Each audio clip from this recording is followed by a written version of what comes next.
When you were divorced, I mean, obviously it's not a pleasant thing to go through a divorce, and it would not have been in your case either. But was there also a sense in which you sort of discovered yourself that from that point on, that you're rid of this person who'd been actually looking after you, masterminding your career, and now you're free to sort of go wherever you wanted to? Was there a sense of that happening? Well, yes, and then of course I just went into the toilet. I mean, because I didn't have very much experience. I had no experience making decisions for myself or thinking for myself, and no experience taking care of money, so I've never really been very good at it.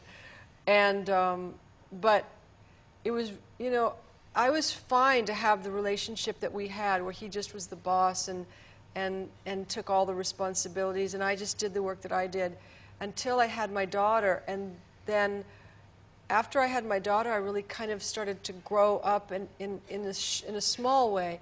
And then we started to do a show. We had a show in America that was really successful called the Sonny and Cher show, yeah, right? Show.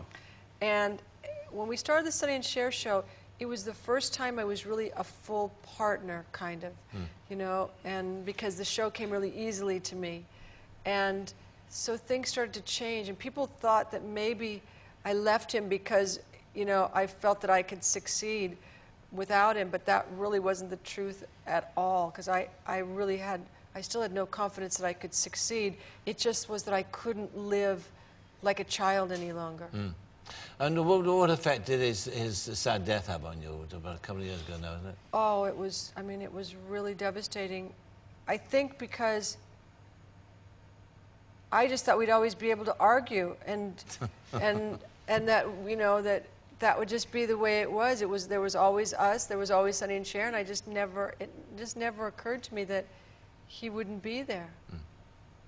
What about your daughter now? Because there's publicity when she declared herself to be a lesbian, and you, according to the reports, did not take kindly to this. Well, this no, I revelation. had a very un-Cher-like kind of reaction to it, and I think also it was hard because I was the last one she told, but I think rightfully so, because I was the one that had the worst reaction, so she was really smart.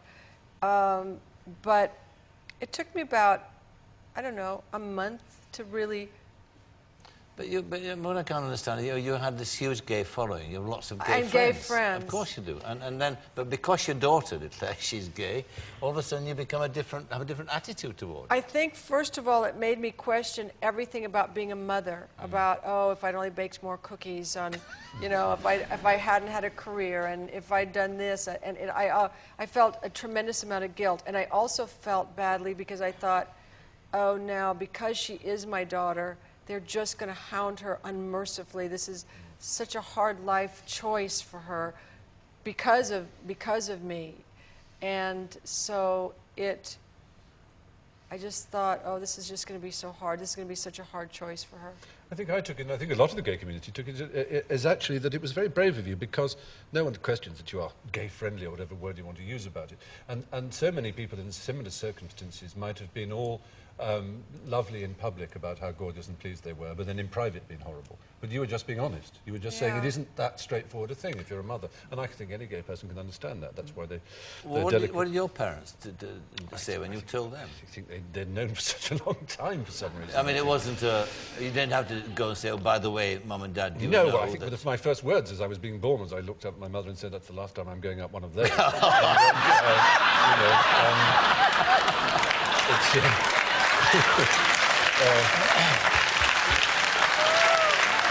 Refreshing. No, they were absolutely terrific. They were. I mean, but I think, and it's by no means hedging how terrific they were to say that I have a brother and a sister who both have children, and I can imagine if you're parents and you have one child, the prospect of not being a grandmother it's a real thing, you know, and it's something to think about. Yes, that's right. Well, you've obviously thought about this, and your daughter has too. Yeah. No doubt. And well, I mean, I think that one of them is going to make me a grandmother, and I'm just not sure which one it's going to be. But also, it could easily be the pussy basher, you see, right? because you know, there are a lot of things possible. Right, it's not mutually exclusive. No, I know exactly. that. Yeah. But I think that also it was really great because you don't know what your convictions are until you're faced with them. Yes, that's you know, I mean, you can say you believe in Yes, anything, yes. and then when you're faced with them, you really have got to then you know who you are. That's right. We can all make the right decisions in a kind of Right. an But so offhand in a way. way, it wasn't a good thing. And then she wrote this book, and I read the book. It's called Family Outings, and it's a really good book. But in the book, I'm the bad one, you know. Joan Crawford. Yes, I'm the Joan Crawford, you know.